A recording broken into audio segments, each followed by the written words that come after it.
ကျမမိတ်ဆွေများအလုံးမင်္ဂလာပါရှင်။ရဝေးရဲ့နေရာနေကျမကိုချစ်ခင်အားပေးကြတယ်။ယုံကြည်အားပေးကြတယ်။ခုနှစ်ရက်သားသမီးများအလုံးရှင်းနေဖွာသားသမီးများအလုံးစိတ်ချမ်းသာခြင်းကိုယ်ဤကျမ်းမာခြင်းတွေနဲ့ပြည့်စုံနိုင်ကြပါစေရှင်။၃လပိုင်းမှာစနေသားသမီးများတွေတလစာကံကြမ္မာများကိုစပြီးတော့ဟောပြောပေးမှာဖြစ်ပါတယ်နော်။စနေသားသမီးတွေကဒီ၃လပိုင်းကနေစပြီးတော့လက်မထောင်နိုင်ပါပြီ။၃လပိုင်းကနေစပြီးတော့မှ၄လပိုင်းကြော်သွားပြီဆိုတာနဲ့စနေသားသမီးတွေလက်မထောင်နိုင်တဲ့ကိန်းတွေကိုရောက်ပါပြီเนาะအခု3လပိုင်းကနေစပြီးတော့မှစနေသားသမီးတွေက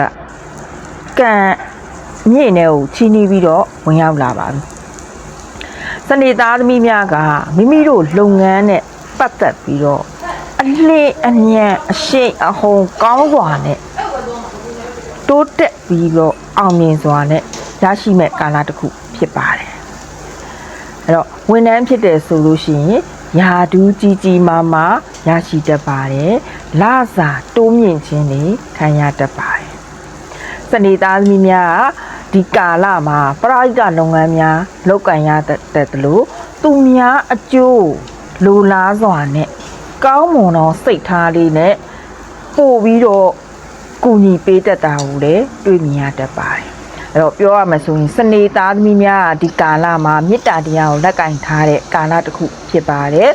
နေ့စဉ်နေ့တိုင်းမှာမေတ္တာတုတ်ကလေးရုပ်ပေးရင်ပို့ပြီးတော့ကောင်းပါတယ်အရေးကြီးတဲ့အချိန်ကာလတစ်ခုဆိုရင်လည်းမှတ်မှားပါအောင်เนาะဆိုင်သေးဖွင့်တာတွေလုပ်ငန်းတင်တိုးချဲ့တာတွေเนาะမိမိတို့ရဲ့အရေးကြီးတဲ့ကိစ္စတစ်ခုကို3လပိုင်းမှာရဲရင်စွာနဲ့ဆုံးဖြတ်လိုက်တာမျိုးတွေဆုံးဖြတ်ချက်တွေခိုင်မာစွာနဲ့ဆုံးဖြတ်လိုက်တာမျိုးတွေကမှတွားပြီးတော့အောင်မြင်မှုကိုတွေ့မြင်ရတတ်ပါတယ်အောင်မြင်မှုရရှိတာကိုလည်းရရှိတတ်ပါတယ်တွေ့မြင်ရတတ်ပါတယ်ပေါ့နော်အဲ့တော့စနေသားသမီးများအမြဲတမ်းကိုယ်စိတ်ထဲမှာအကြံစီတွေရှိတယ်ဒီအကြံစီတွေကိုလည်းဒီ3လပိုင်းမှာပြုလုပ်မယ်ဆုံးဖြတ်လိုက်မယ်ဆိုလို့ရှိရင်လည်းပို့ပြီးတော့အောင်မြင်မှုကိုရရှိတတ်ပါတယ်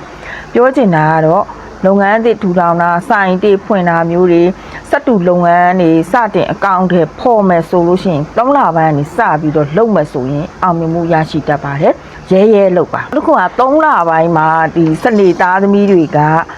စက်တူထီထိုးပေးမယ်ဆိုရင်ထီစုကြီးတွေပေါက်တတ်ပါတယ်ထီပေါက်ခင်းရှိပါတယ်เนาะအဲ့တော့စနေသားသမီးတွေအလုံးမရှိသေးတဲ့စနေသားသမီးတွေဆိုရင်အလုံးရရှိတတ်ပါတယ်နောက်တစ်ခုကနိုင်ငံရဲ့ခြားခရီးတွေနဲ့ပတ်သက်ပြီးတော့စနေသားသမီးတွေဒီကာလကနေစပြီးတော့လှုပ်ထားမယ်ဆိုရင်မိမိတို့အနေနဲ့၄လပိုင်းအကျော်မှာနိုင်ငံရဲ့ခြားတွေတွားရတတ်ပါတယ်နိုင်ငံရဲ့ခြားနဲ့ပတ်သက်တဲ့ကိစ္စမျိုးတွေလည်းအောင်မြင်တတ်ပါတယ်เนาะဒီ3လပိုင်းကနေစပြီးတော့စတင်မဲ့အကောင့်တွေပေါ်ထားမယ်ဆိုရင်ပိုကောင်းပါတယ်ပြောချင်တာကတော့เนาะအဲ့တော့အပြိုလူပြိုအိမ်အောင်မရှိသေးတဲ့အပြိုလူပြိုဆိုရင်တော့မင်္ဂလာကိစ္စတွေဆောင်ရွက်ရတတ်ပါတယ်မင်္ဂလာအခမ်းအနားမှုအဖြစ်ကိုယ်ဆောင်ရွက်ရတာမျိုးပဲဖြစ်ဖြစ်မင်္ဂလာဆောင်နေတဲ့သတို့သားသတို့သမီးကိုကိုယ်တိုင်ဒီမင်္ဂလာကိစ္စတွေလိုက်ပါဆောင်ရွက်ရတာမျိုးပဲဖြစ်ဖြစ်ကြုံရမှာဖြစ်ပါတယ်အဲ့တော့ကိုယ်တိုင်ချစ်သူကြီးစားမရှိသေးဘူးဆိုရင်တော့မှမျက်နှာပွင့်မဲ့စမ်းပွင့်မဲ့ကာလတစ်ခုဖြစ်ပါတယ်ချစ်သူကြီးစားရရှိတတ်ပါတယ်အိမ်လောင်ရှင်စနေသားသမီးတွေကတော့ဒီကာလလေးမှာမိမိတို့ရဲ့အိမ်လောင်ဘက်ရဲ့ယုံကြည်မှုကိုပို့ပြီးတော့ရရှိတတ်ပါတယ်။နှွေးနှွေးထွေးထွေးပို့ပြီးတော့ဆက်ဆံပေးခြင်းတွေလည်းခံရတတ်ပါတယ်။အထက်လက်ကြီးဆရာသမားတို့ပုံကိုမျိုးမိတ်ဆွေကောင်းတွေလည်းပို့ပြီးတော့မိမိကိုကူညီထောက်ပံ့မှုတွေပေးစွမ်းနိုင်ပါလိမ့်မယ်။အဲ့တော့စနေသားသမီးတွေကခါတိုင်းနဲ့မတူပါဘူး။ဒီအချိန်ဒီကာလမှာမိမိတို့ရဲ့စီဝါဥစ္စာများတိုးတက်တဲ့ကာလတစ်ခုဖြစ်ပါတယ်မိမိအနေနဲ့ကတော့သွားလာတဲ့အခါမှာတတိလေးထားပြီးတော့သွားလာတတ်ဖို့တော့လိုပါတယ်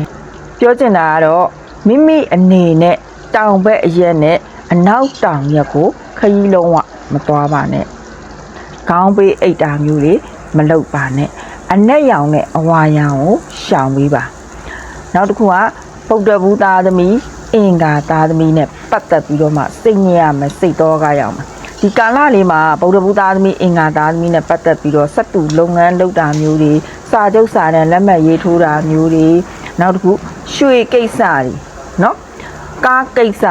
မြေကိစ္စတွေဆောင်ရွက်တဲ့အခါမှာ တတိထားပြီးတော့ဆက်ဆံမယ်ပြောဆိုမယ်ဆိုရင်မှမိမိတို့ရဲ့အောင်မြင်မှုကိုရရှိမှာဖြစ်ပါတယ်အဲ့လိုမှမဟုတ်ဘူးတတိလက်လွတ်စွာနဲ့မိမိအနေနဲ့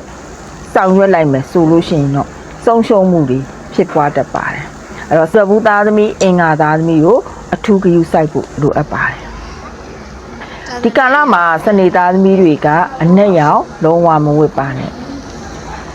အပြာရောင်ရပါတယ်အဝါရောင်ရပါတယ်အနက်ရောင်တော့ရှောင်ပေးရမှာဖြစ်ပါတယ်အဲ့တော့ဒီကာလလေးမှာစနေသားသမီးတွေမိမိတို့အနေနဲ့ကံအညက်ကြည်သွားအောင်လို့မိမိတို့เนาะအတိုက်ခံအနှောက်အယှက်တွေမဝင်လာရအောင်အနုပညာလုပ်ငန်းတွေနဲ့ပတ်သက်ပြီးတော့အောင်မြင်ခြင်းနဲ့စနေသားသမီးတွေရှိတယ်ဆိုလို့ရှိရင်တော့မိမိတို့ရဲ့မွေးနေ့လေးမှာကြောက်ပြုံဒီတစ်လုံးပေါ်မှာမိမိတို့ရဲ့နာမည်နေမွေးတက်ကလေးရေးပြီးတော့ရေမျောပေးလိုက်ပါရေမျောတဲ့အခါမှာလဲငါတန်နင်ခံစီလို့ပြောပြီးတော့မာမာတင်းတင်းမျောပေးရမှာဖြစ်ပါတယ်။တန်မြင့်စရာအောင်ပြုလုပ်ရမယ့်ရင်ရာလေးတစ်ခုရှိပါတယ်။ရွှေနားကိုပကံများလေးထဲမှာလက်ဖက်ကလေးကိုးပုံပုံပြီးတော့မှအလဲကောင်မှာထမင်းစီစံလေးနဲ့စုံးတော်လေးကပ်ပေးထားရမှာဖြစ်ပါတယ်။ဘယ်နေ့တွေလောက်ရမလဲဆိုလို့ရှိရင်တော့စနေသားသမီးများကမိတို့အနေနဲ့မိမိတို့ရဲ့မွေးနေ့9:45မှာပဲမြတ်စွာဘုရားရှင်ကိုစွန့်ကပ်ပေးထားရမှာဖြစ်ပါတယ်။တစ်ပတ်ကိုတစ်ကြိမ်လောက်ပြုလုပ်ပြီးမယ်ဆိုရင်လည်းတော်တော်လေးကိုကောင်းမွန်လာပါလိမ့်မယ်။ကံအမြင့်ထဲမှာပဲရှိနေပါလိမ့်မယ်။အဲ့လိုမှမဟုတ်ဘူးမိမိတို့အနေနဲ့ဒီကာလလေးမှာအထူးဂရုစိုက်ရမှာကတော့ရေလန်းခီးလုံးဝမသွားပါနဲ့။အဲ့တော့မြေယာကိစ္စတွေမဆောင်ရွက်ပါနဲ့။မြေယာကိစ္စတွေစကားပြောဆိုမှဆိုရင်တော့မအောင်မြင်တတ်ပါဘူး။ဘာသာရေးနဲ့ပတ်သက်တဲ့ဖျားပုံတော်တွေဝင်လာရင်အရန်ကောင်းပါတယ်ဖျားဘူးကြီးထွက်ပေးတာမျိုးတွေဖျားကိုရွှေ့ချပေးတာမျိုးတွေပြုလုပ်ပေးပါအဲ့တော့မြေယာနဲ့ပတ်သက်တာတွေစာချုပ်စာတမ်းလက်မှတ်ထိုးတာမျိုးတွေတော့ရှောင်ပေးလိုက်ပါအဲ့တော့စနေသားသမီးများအချုံပြောရမယ်ဆိုရင်အခြေရေးတော့ကံကောင်းပါတယ်အိမ်တော်ကြီးလည်းကံကောင်းပါတယ်အဲ့တော့မြေယာနဲ့ပတ်သက်တဲ့ကိစ္စမျိုးတွေအယောင်းဝယ်လုပ်မယ်ဆိုရင်တော့ကံမကောင်းတတ်ပါဘူး4 လပိုင်းကြော်သွားမှကောင်းပါလိမ့်မယ်ဒီ3 လပိုင်းမှာတော့မပြုတ်လုပ်ပါသေးနဲ့ကဲစနေသားသမီးများအားလုံးစိတ်ချမ်းသာခြင်းကိုယ်ကျန်းမာခြင်းတွေနဲ့ပြည့်စုံပါစေစိတ်သွားတိုင်းကိုယ်ပါလူရဆန္ဒများပြည့်ဝနိုင်ပါစေရှင်